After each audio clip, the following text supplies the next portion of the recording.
A canção dos que choram és consolo, e dos famintos profusão, dos perdidos salvação.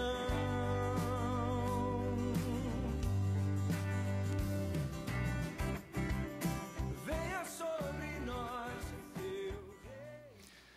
Bom dia, pessoal. Bom dia, igreja. Nós tivemos alguns problemas técnicos aqui, mas graças a Deus já conseguimos resolver. Espero que nada de ruim mais aconteça, a gente consiga concluir esse culto, essa transmissão. Seja muito bem-vindo, a gente está muito contente em ter você conosco aqui nessa manhã. Eu queria aproveitar e dizer para você que, de alguma forma, você pode participar dessa transmissão por meio dos comentários, né? É uma das formas, ainda que simples e singela, mas ainda assim você pode participar conosco nesse culto, nessa transmissão, por meio dos comentários. Ou ainda você pode marcar os seus amigos, os seus familiares, pessoas que você gostariam que também estivessem assistindo com a gente, participando com a gente nessa transmissão. Tá certo? Graças a Deus que a presença de Deus ela não é restrita a um lugar, a um ambiente específico. Nós podemos, somente pela cruz de Cristo, nos achegarmos diante de Deus, independente do lugar, do local onde nós estamos. E a presença de Deus já é algo real para nós por causa daquilo que Jesus fez. E a presença de Deus já é algo tão importante para a nossa vida que é disso que a gente precisa. O salmista diz, né? Mais vale um dia na tua presença do que 1000 em outro lugar, né? E a gente está aqui diante desse Deus que é cheio de misericórdia, esse Deus que é cheio e rico em compaixão. O seu amor é tão profundo e tão grande por nós, um amor leal que não pode ser quebrado, que não pode ser desfeito. É esse Deus que nos ama e não nos trata segundo os nossos pecados. É esse Deus que nós estamos reunidos aqui na presença dele, e que a gente possa aproveitar então esse tempo em comunhão, ainda que não estejamos juntos, mas que ainda assim a gente possa estar na presença de Deus, que já é tudo aquilo que nós mais precisamos. Paulinho, convido você a cantar conosco.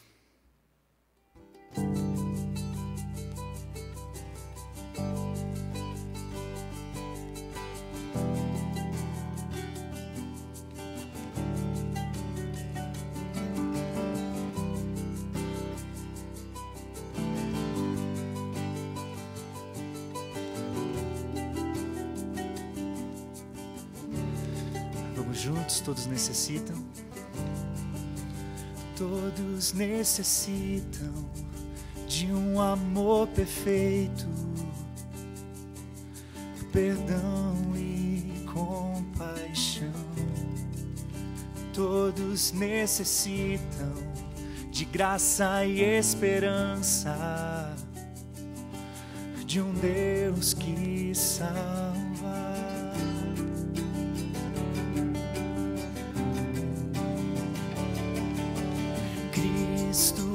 Move as montanhas e tem poder para salvar, tem poder para salvar, para sempre, autor da salvação. Jesus a morte venceu, sobre a morte venceu.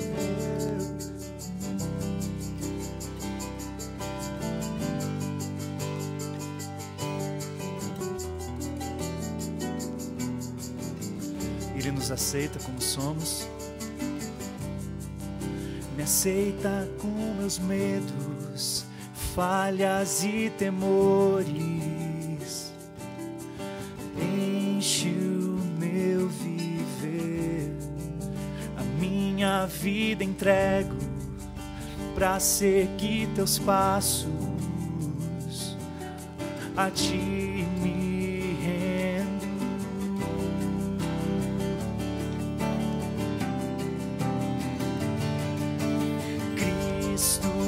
move as montanhas e tem poder para salvar, tem poder para salvar, para sempre, autor da salvação. Jesus a morte venceu, sobre a morte venceu. Possa o mundo ver brilhar a luz, cantamos para a glória do Senhor Jesus. Possa o mundo ver brilhar a luz, cantamos para a glória do Senhor Jesus Cristo. Possa o mundo ver brilhar a luz, cantamos para a glória do Senhor Jesus Cristo. Possa o mundo ver brilhar a luz, cantamos para a glória do Senhor Jesus. Cristo move as montanhas e tem poder para salvar, tem poder para salvar, para sempre, autor da salvação. Jesus a morte venceu, sobre a morte venceu. Cristo move as montanhas e tem poder para salvar, tem poder para salvar, para sempre, autor da salvação. Jesus a morte venceu, sobre a morte venceu. Possa o mundo ver brilhar a luz, cantamos para a glória do Senhor Jesus Cristo. Possa o mundo ver brilhar a luz, cantamos para a glória do Senhor Jesus.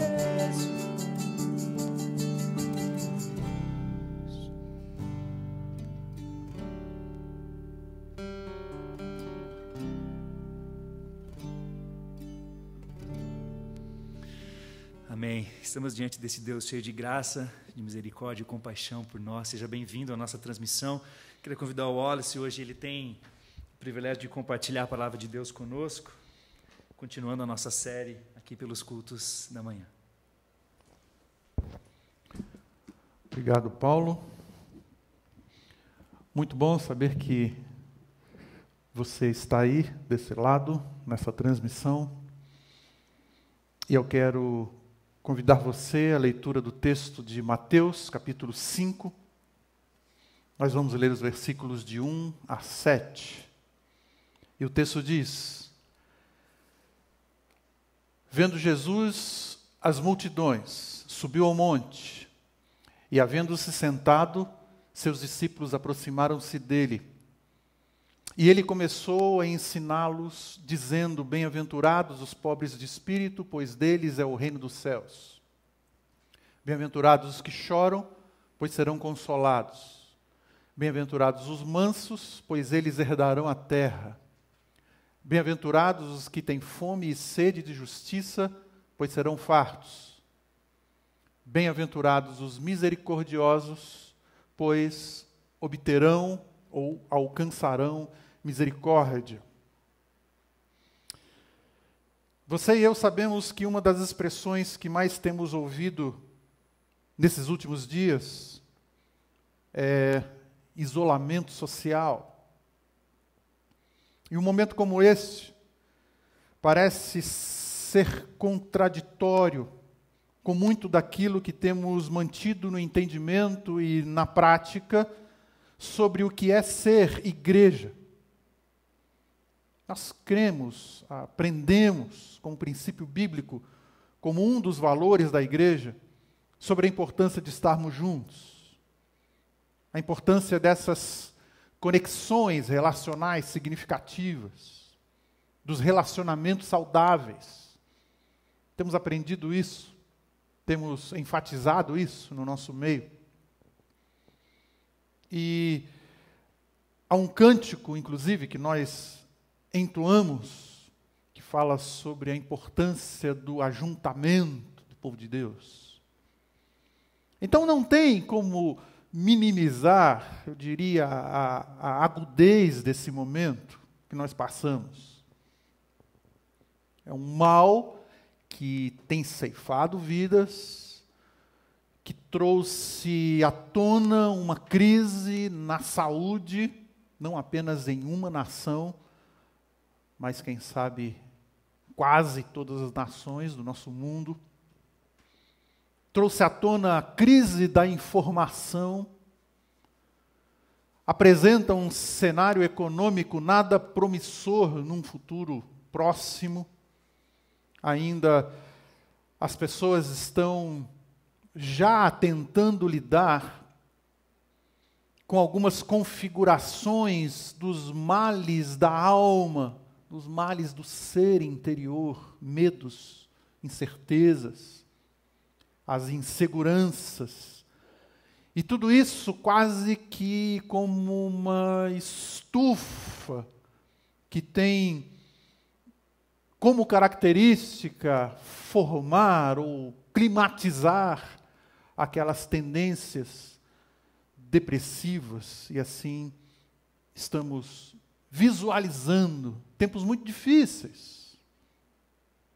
Agora, o que eu quero dizer para você é que a nossa postura como igreja não é olhar para esse cenário com romantismo. Não é dizer que você pode estar nesse tempo e aproveitando para se divertir com os memes, com as piadas. Mas a nossa proposta é ajustar a nossa perspectiva pela esperança bíblica, pela confiança e segurança que são geradas em nosso coração, pelo conhecimento que temos acerca da pessoa de Deus e dos seus planos. Será um grande equívoco, eu penso, se pensamos que alguns princípios bíblicos deveriam ficar como que numa gaveta para depois, então, nós os recobrarmos.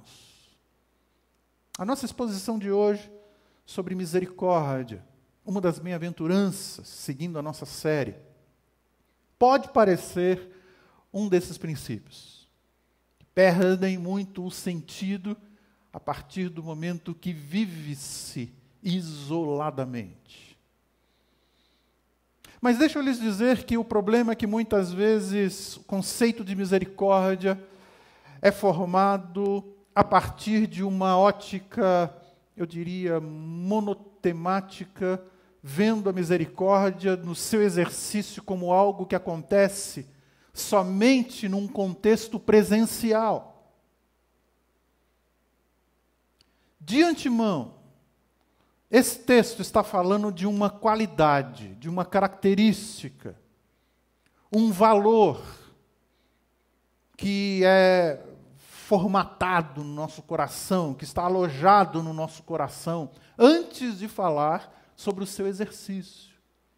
Então, antes de falar do exercício da misericórdia, o texto aponta para algo que está formado no nosso coração. Isto é, o que se pede de nós é que sejamos misericordiosos. É que haja encarnada, incrustado no nosso coração a misericórdia. Aliás, a Bíblia diz que é uma qualidade que faz parte do caráter cristão. Independente se estamos num isolamento social ou não. Alguém pode dizer, Wallace, mas as esferas de atuação, as esferas de ação, não ficam mais restritas? Eu diria, as esferas de atuação podem até mudar.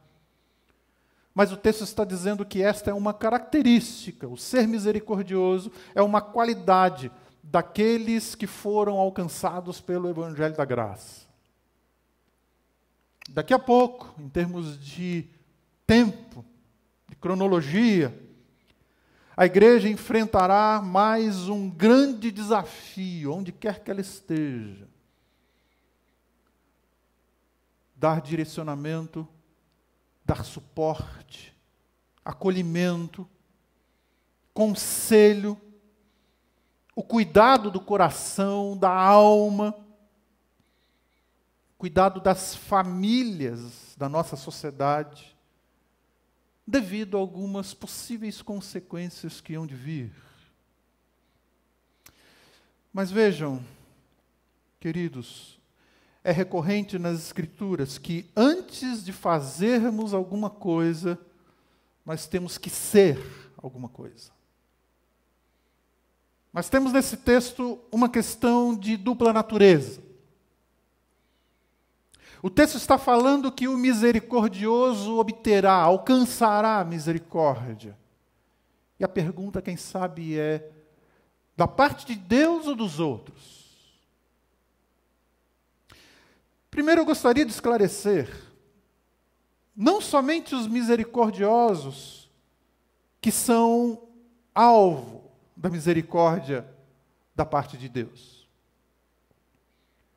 Alguns textos bíblicos que ensinam que Deus é misericordioso, trazendo o sol sobre maus e bons, dando a chuva sobre justos e injustos. Mateus capítulo 5. Ainda lembrando de um texto que está em Lamentações capítulo 3, e ali há uma afirmação sobre as misericórdias de Deus, mostrando que elas são a causa de não sermos consumidos, que elas não têm fim e renovam-se cada manhã. Agora vejam, esse texto foi dado a um povo através do profeta Jeremias, enquanto esse povo experimentava as duras consequências por se rebelar contra Deus. Então, é uma maneira de resgatar a esperança, o encorajamento às pessoas, apresentar-lhes, lembrar-lhes das misericórdias de Deus. Então, queridos, a misericórdia de Deus não é derivada da misericórdia de quem quer que seja. Aliás, nada que procede de Deus é em virtude de uma resposta que Deus tenha que dar. Deus não se torna devedor por conta das ações mais misericordiosas que alguém possa demonstrar. O apóstolo Paulo, escrevendo aos Romanos, capítulo 9, ele está mostrando que Deus age com misericórdia segundo a sua soberania, segundo o seu próprio caráter, porque misericórdia é um atributo da pessoa de Deus, ele é misericordioso. Quando esse texto em Mateus capítulo 5 foi escrito, Jesus estava lidando com pessoas muito religiosas naquela época. No entanto, na mesma proporção, inconsistentes, hipócritas, legalistas, e muito voltadas para as exterioridades. Jesus falava sobre caráter, sobre essência, sobre aquilo que é formado o indivíduo, aquilo que forma o ser interior daquele que estabeleceu um relacionamento com Deus através de Cristo.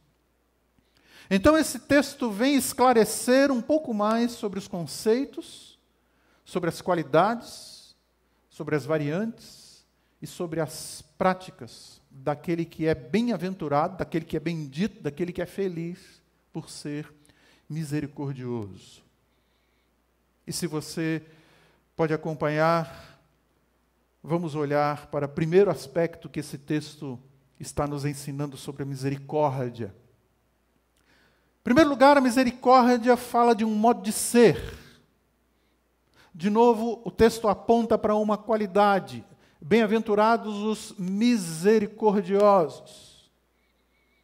Então, antes de ser uma prática, algumas vezes admirável, outras vezes não,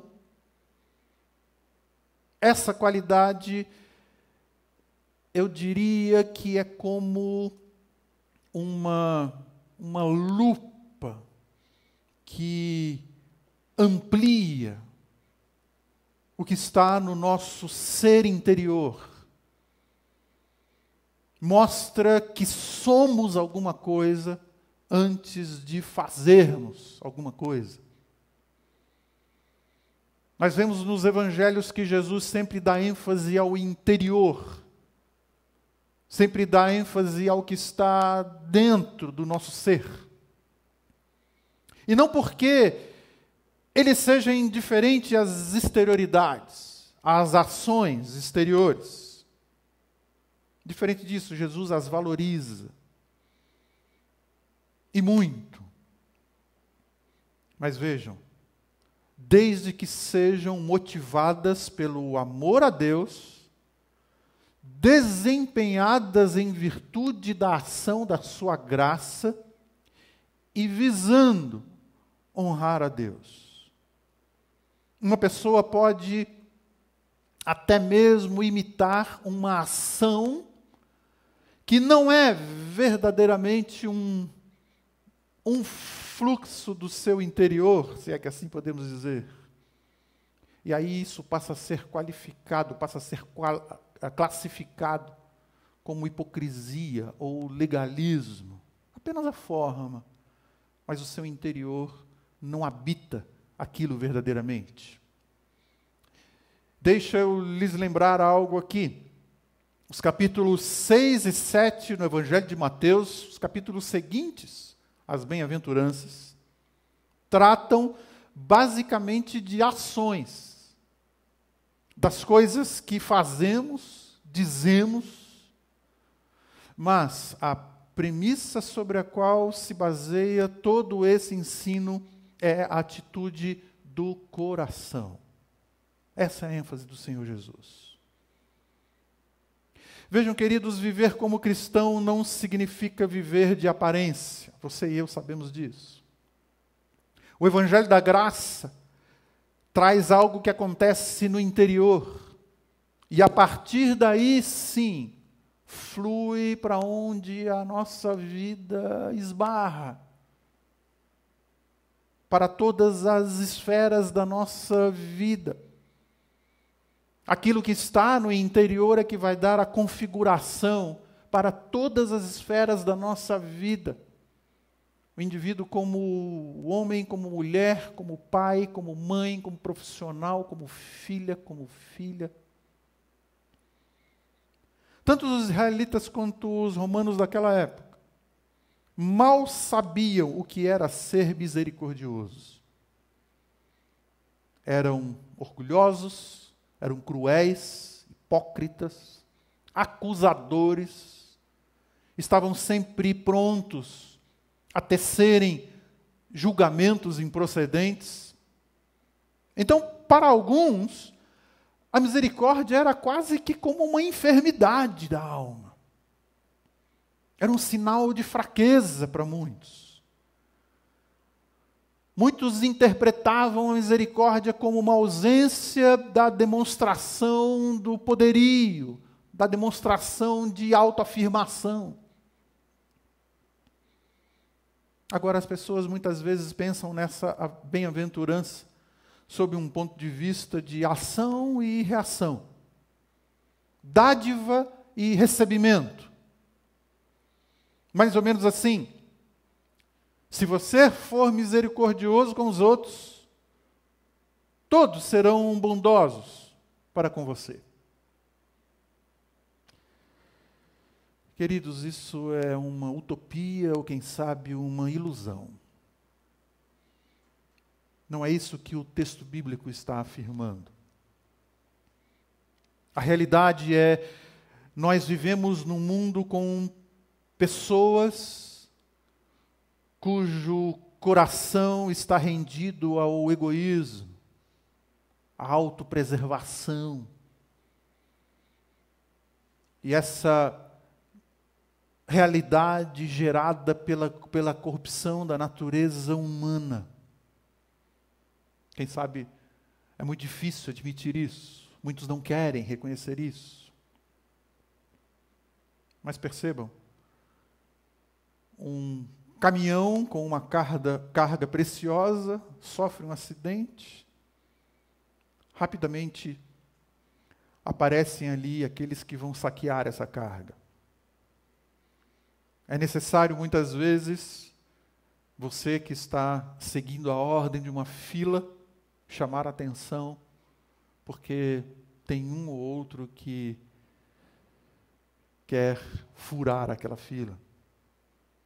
Mesmo com toda essa situação que atualmente estamos vivendo, onde parece que muitos estão recorrendo às entregas domiciliares, às fraudes que já haviam, continuam acontecendo e, quem sabe, se expandindo para outros setores. Vivemos uma sociedade ávida por espaços individualizados, uma sociedade competitivamente opressora. Então, encarando essa realidade, conclui-se: seja misericordioso com as pessoas e alguém logo pulará no seu pescoço. O quadro mais esclarecedor para esta verdade é o que retrata a vida e a pessoa do Senhor Jesus. Nós temos um modelo em Cristo. Vamos olhar um pouquinho para a trajetória do Jesus de Nazaré. Ele foi o ser mais misericordioso que já existiu. Olhou as necessidades dos doentes e os curava. Amparou, curou coxos, cegos, surdos, dando-lhes a restauração para andar, para ver, para ouvir. Restaurou a voz aos mudos. Encontrou-se com prostitutas, com pervertidos, com pessoas possessas de demônios. Encontrou-se com pessoas da alta sociedade, autoridades corruptas. E muitas dessas pessoas foram convidadas a participarem deste círculo do seu amor. Jesus as atraiu para o círculo do seu amor. Todos esses marginais à sociedade de então, desprezados, deixados de fora do círculo social, mas de uma forma opressiva, opressora. E Jesus faz com que pessoas em isolamento degradado se sentissem amadas e parte do reino do Pai. Jesus integra-as ao seu reino. Ele toma crianças nos seus braços. Quando ele vê uma mãe acompanhando um funeral do filho, para aquele funeral, interrompe aquele funeral, realiza um milagre, trazendo de volta a vida daquele moço, daquele rapaz, daquele homem. Pois sabia que aquela mulher, sendo viúva, não teria mais ninguém para cuidar dela. Queridos, isso é misericórdia. E sendo Ele misericordioso, prestem atenção, qual a resposta que Ele teve por parte das pessoas? O clamor do povo dizendo: crucifica-o. Um sistema impiedoso, corações degradados pela maldade, se unem para crucificar a encarnação da misericórdia. O que esperar da sociedade? Onde se firmam os nossos compromissos? Está muito claro para nós, não são nas respostas que os outros podem dar. Sim, há muitos que vão crer. Há pessoas que mantêm o coração sensível. Deus tem o seu povo. Mas ser misericordioso não absolutiza a resposta das pessoas categoricamente com o retorno da misericórdia. Quando o texto fala, os misericordiosos alcançarão misericórdia, a pergunta é: de quem? De Deus?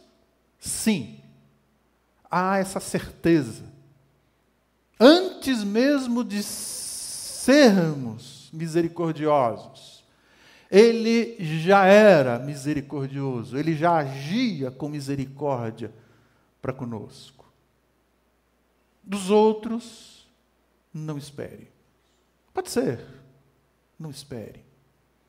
Alguém pode pensar: o Wallace parece muito pessimismo, parece muito negativismo.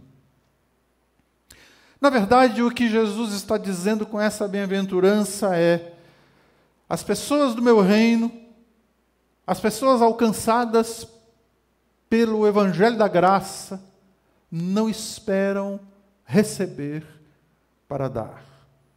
Elas são misericordiosas, pois esta é uma qualidade delas que elas valorizam e apreciam, e foi forjada no interior. Jesus está falando de um modo de ser. Mas, em segundo lugar, esse texto nos ensina que a misericórdia tem conexão com outros valores do Evangelho. Podemos perceber que a misericórdia caminha junto a outros valores, a outras práticas da espiritualidade bíblica. E para compreendermos um pouco melhor essa conexão, esta ligação de misericórdia com os outros valores do Evangelho, eu gostaria de recorrer a algumas dessas práticas, alguns desses valores aqui com você. Em primeiro lugar, vamos percebendo que a misericórdia está relacionada ao perdão.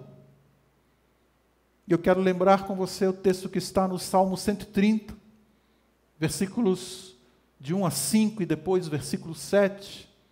E o texto diz: das profundezas clamo a ti, Senhor. Ouve, Senhor, a minha voz. Estejam atentos os teus ouvidos às minhas súplicas. Se tu, soberano Senhor, registrasses os pecados, quem escaparia? Mas contigo está o perdão para que sejas temido. Espero no Senhor com todo o meu ser, e na sua palavra ponho a minha esperança. E o versículo 7, põe a sua esperança no Senhor, ó Israel, pois no Senhor há misericórdia e plena redenção. Nesse texto nós encontramos uma pessoa com uma atitude de reconhecimento e confissão dos seus pecados. E podemos perceber que ela sabe, ela tem a convicção que o perdão vem de uma fonte de misericórdia inesgotável. E só pode ser assim. Nós não podemos pensar em perdão desassociado de misericórdia, desconectado de misericórdia. Perdão é uma expressão de misericórdia. Estamos diante da confissão, reconhecimento, admissão dos pecados, recorrendo ao perdão de Deus, porque sabemos que Ele é misericordioso. Outros dois textos, Tito capítulo 3, versículo 5, e Daniel 9:9. O texto de Tito diz: não por causa dos atos de justiça por nós praticados, mas devido à sua misericórdia, Ele nos salvou pelo lavar regenerador e renovador do Espírito Santo. E lá em Daniel capítulo 9, o Senhor, nosso Deus, é misericordioso e perdoador, apesar de termos sido rebeldes. Esses textos também nos mostram que, pela misericórdia de Deus, permite que sejamos redimidos, como também a misericórdia nos dá apoio ao perdão. São textos que indicam que misericórdia e perdão andam juntos. E, amados, essa visão fortalece o nosso ser, fortalece a nossa alma. São compreensões que nos ajudam a apoiar a nossa segurança sobre o perdão de Deus. Traz alívio, tira-nos de dúvidas sobre o ser perdoado ou não.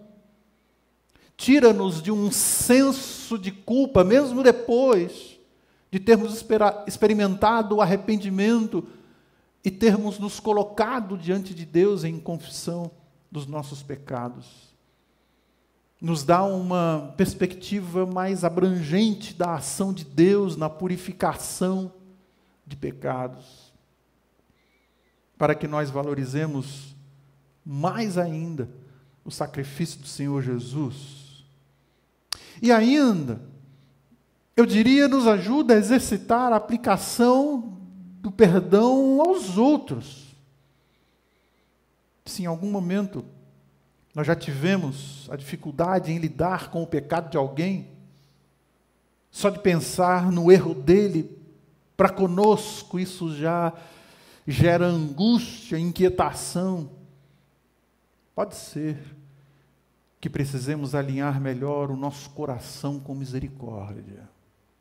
E é isso que esses textos estão nos ensinando. Quanto que o perdão e a misericórdia estão relacionados.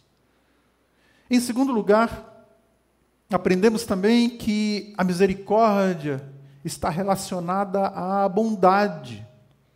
E aqui o texto do Salmo 119, versículos 64, 65. A terra está cheia da tua misericórdia, Senhor. Ensina-me os teus decretos. Trata com bondade o teu servo, Senhor, conforme a tua palavra. O texto está dizendo: a terra está cheia da tua misericórdia. Consequentemente, Senhor, trata com bondade o teu servo. A misericórdia vai além do perdão, permitindo a bondade de Deus em nosso favor. Por isso nós dizemos, na forma como nós nos expressamos sobre Deus, que Ele é bondoso, pois grande é a sua misericórdia. Ele é perdoador, pois grande é a sua misericórdia. Ele é bondoso, pois grande é a sua misericórdia. E Paulo, escrevendo aos Romanos, fala de uma sociedade apática a Deus, capítulo 1 de Romanos. Ele mostra uma sociedade apática a Deus e as suas características, uma sociedade alienada de Deus e essas características. E entre as características de uma sociedade alienada de Deus, o texto no capítulo 1 de Romanos, versículos 29 a 31, esse texto nos diz: uma sociedade impiedosa, sem afeição natural e sem misericórdia. Amados, as pessoas se tornam infelizes vivendo num contexto assim, numa sociedade assim, numa convivência onde não há misericórdia. Isso gera muita infelicidade às pessoas. Ao mesmo tempo que há textos que nos mostram que o próprio impiedoso também não experimenta felicidade. Provérbios capítulo 11, versículo 17 diz que aquele que projeta o mal, que pratica o mal, o impiedoso, ele boicota a si mesmo. É uma armadilha que o impiedoso arma contra si mesmo, coloca contra si mesmo. Faz mal a si mesmo. Fere-se, é a expressão que está em Provérbios. Fere-se a si próprio. Por isso que nós valorizamos aquele que é a encarnação da misericórdia, a pessoa do Senhor Jesus, e nos dobramos e o adoramos. Nos dobramos a Ele e adoramos a Ele. E em terceiro lugar, ainda podemos aprender que a misericórdia, ela atua nas situações onde as necessidades são a característica. A misericórdia age nas esferas caracterizadas por problemas, por necessidades. Deixa eu lembrar juntamente com vocês o texto que está em Efésios capítulo 2, versículos 4 e 5. Todavia, Deus que é rico em misericórdia, pelo grande amor com que nos amou, deu-nos vida juntamente com Cristo. Preste atenção. Quando ainda estávamos mortos em nossas transgressões, pela graça vocês são salvos. Então, quando falamos em misericórdia, a nossa mente, o nosso olhar, deve se voltar imediatamente para o que falta, para a carência, para a miséria. E esse é o significado do termo, misericórdia. É uma junção de miséria com cardia, coração. Basicamente, numa leitura mais rápida ou prática, o termo significa o coração compassivo, com a miséria. O texto diz, Deus sendo rico em misericórdia, por conta do grande amor com que nos amou, Ele nos salvou quando ou enquanto ainda nos encontrávamos nas nossas transgressões. Pela misericórdia, o amor pode realizar muitas coisas, pois a misericórdia pressupõe o dano, pressupõe o problema, pressupõe uma mancha, pressupõe atuar quando há culpa. É ali que a misericórdia faz sentido. É ali que a misericórdia se sobressai. Deixa eu tentar ilustrar aqui para você. O amor pode agir quando não há um problema. Por exemplo, um pai ama o seu filho, sua filha. A mãe ama seu filho, sua filha. E esse amor pode ser evidenciado, pode ser comunicado, pode ser aplicado em contextos bons, em bons momentos, uma roda de boa conversa, em volta da mesa, estão todos rindo, quem sabe contentes, e ali, alguém olhando um cenário assim, um quadro assim, pode olhar e dizer, ali existe amor, ou quem sabe nós ficamos contentes em expressar esse amor e sentir esse amor. Mesmo que o filho ou a filha não necessite de uma ação de misericórdia. Isto é, o amor é uma decisão, age em função da obediência e também em função de uma afeição. Já a misericórdia age por causa da necessidade, por causa da fragilidade, por conta da indigência. O amor é constante. Misericórdia é uma qualidade do coração da pessoa que será aplicada em momentos ou em situações de necessidade. Será exercitada num contexto que se exige até mesmo castigo ou punição, e ali a misericórdia age para tratar daquele coração. Como não há aplicação do perdão sem haver misericórdia, não há misericórdia sem amor, queridos. O grande amor de Deus converge para as nossas necessidades sob o signo, sob o lema da misericórdia. Enquanto o filho é justo, obediente, não necessita de ser alvo da misericórdia, e ainda assim ele continua sendo amado. Mas no momento da carência, da indigência, do erro, do desvio, a misericórdia vai ter que agir ali. Deus nos ama, sempre amará, por toda a eternidade, mesmo quando não precisarmos mais da misericórdia. Então, o termo misericórdia, os seus derivados, sempre pressupõem problema, falta, necessidade, penúria, carência. Refere-se à dor, refere-se à miséria, refere-se à aflição.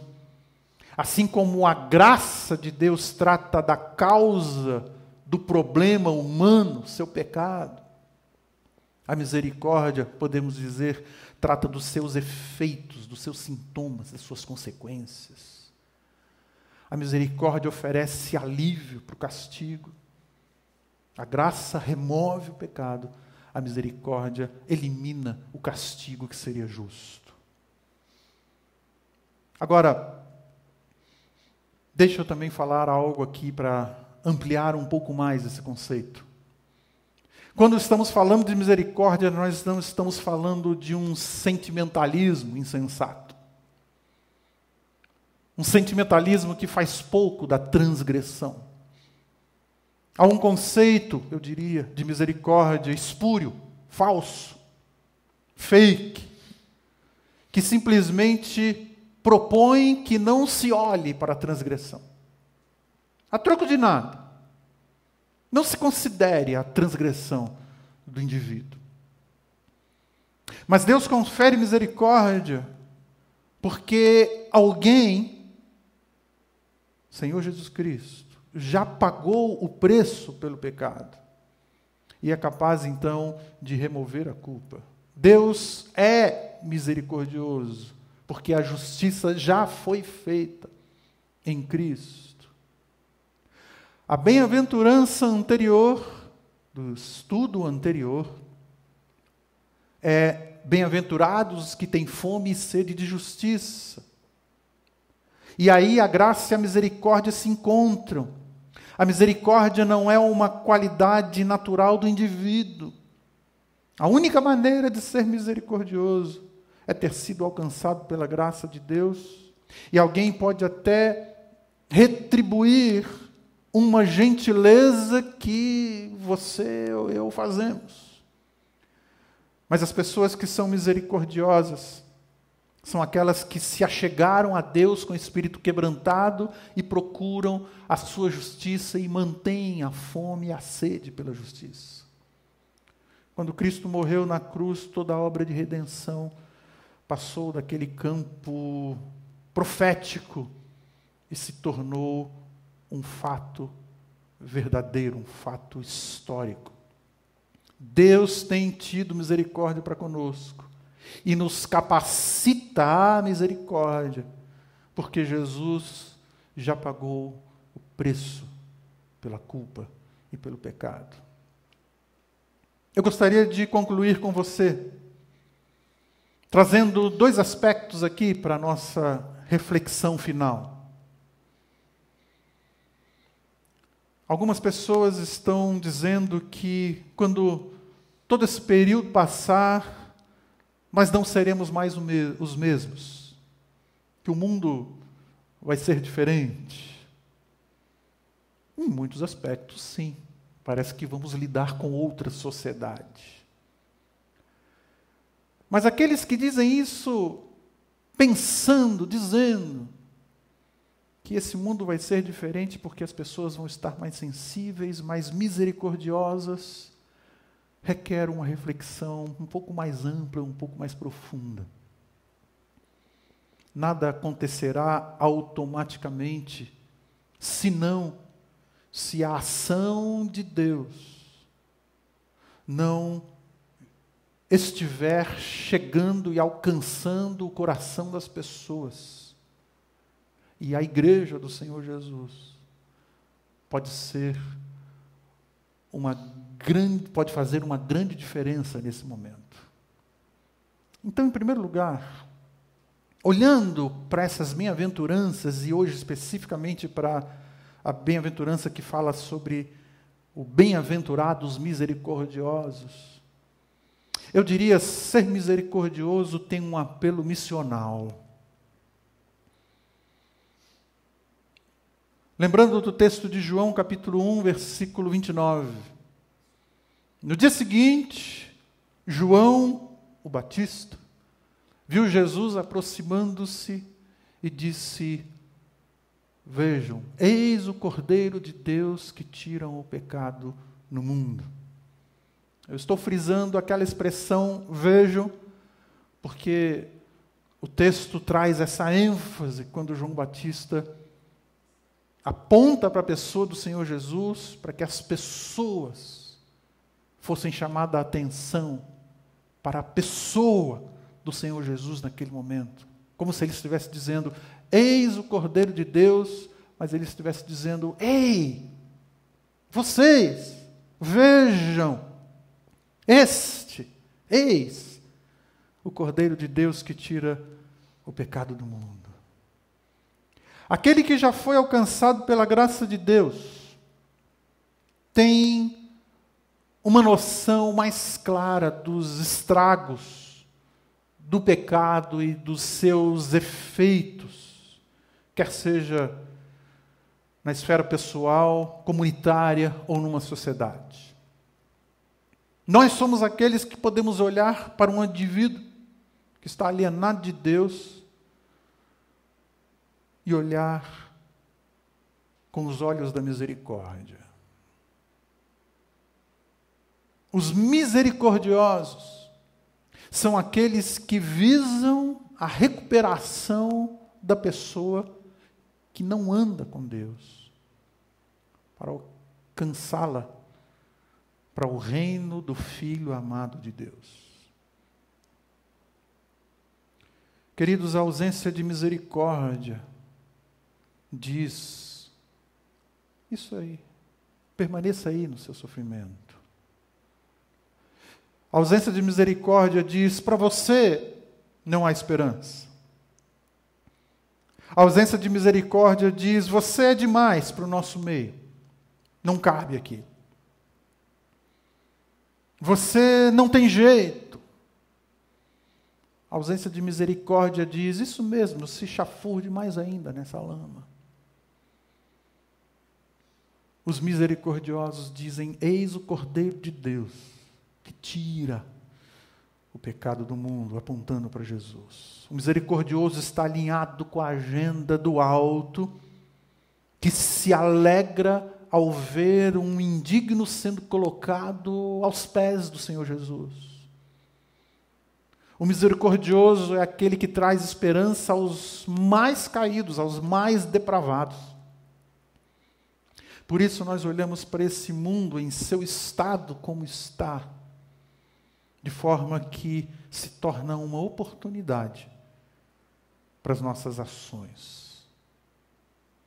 E em segundo lugar, lembrar a você que o nosso compromisso é com o Senhor Jesus, a encarnação da misericórdia. Deixa eu lembrar para você esse texto aqui que está em Hebreus, capítulo 2, versículo 17. Por essa razão era necessário que ele se tornasse semelhante aos seus irmãos, em todos os aspectos, para se tornar sumo sacerdote misericordioso e fiel com relação a Deus e fazer propiciação pelos pecados do povo. Nem toda a recompensa é prometida para essa vida aqui. O nosso compromisso é por conta do nosso amor a Deus e não pelo que nós vamos receber em troca. Misericórdia é um sinal, vamos dizer, distintivo, é um sinal descritivo de uma qualidade do reino de Deus. E essa palavra misericordioso, da forma como está na bem-aventurança em Mateus 5:7, só acontece mais uma vez em todo o Novo Testamento. E que está aqui nesse texto de Hebreus. É utilizada apenas mais uma vez. É a misericórdia que excede esses atos de compaixão, de assistência aos necessitados, de ajuda, aquele que se encontra ali indigente. Essa misericórdia excede a solidariedade.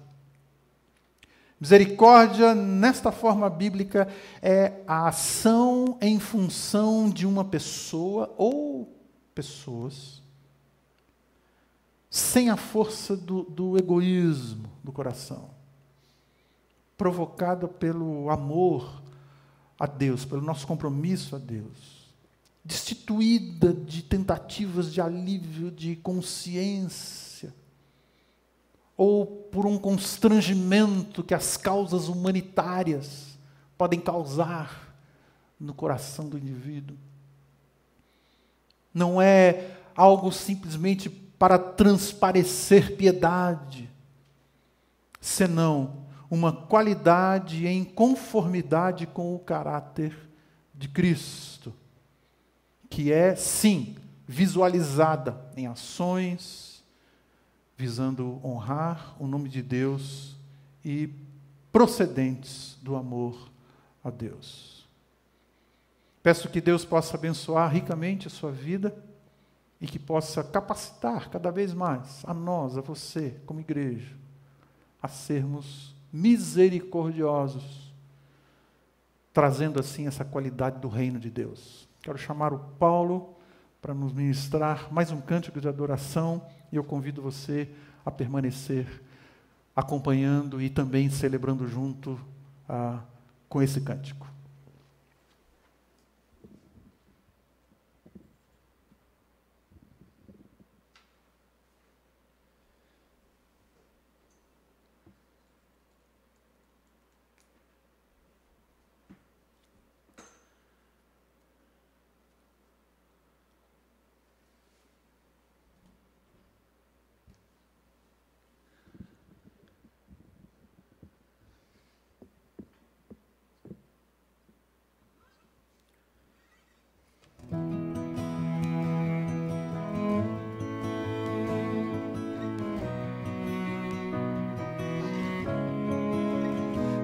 Aqui trazer paz e amor para mais perto de nós. Veio aqui vida dar, trazer luz para brilhar entre nós. Ó Emmanuel,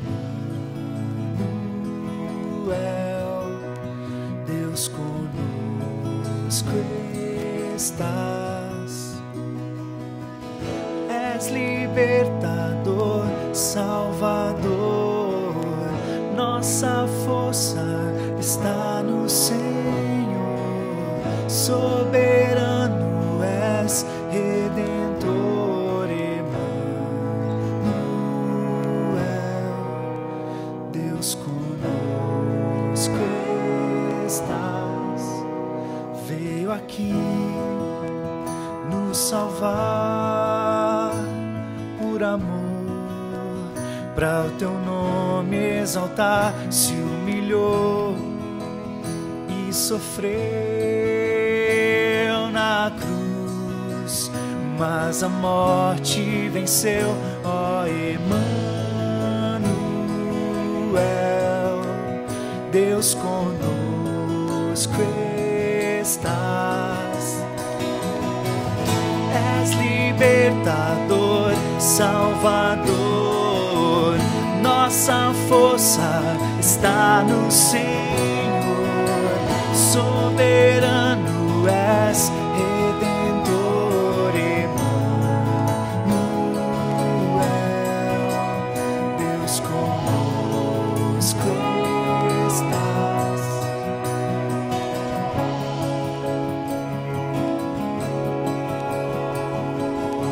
Estás aqui, tu és santo, te exaltamos, te adoramos. Estás aqui, tu és santo, te exaltamos, te adoramos. estás aqui, tu és santo, te exaltamos, te adoramos, estás aqui, tu és santo, te exaltamos, te adoramos, Deus,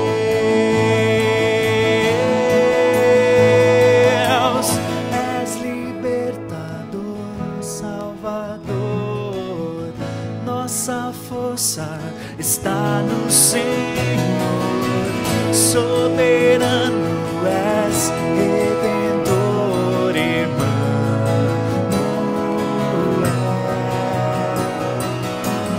és libertador, Salvador, nossa força está no Senhor, soberano és, Redentor, Emmanuel,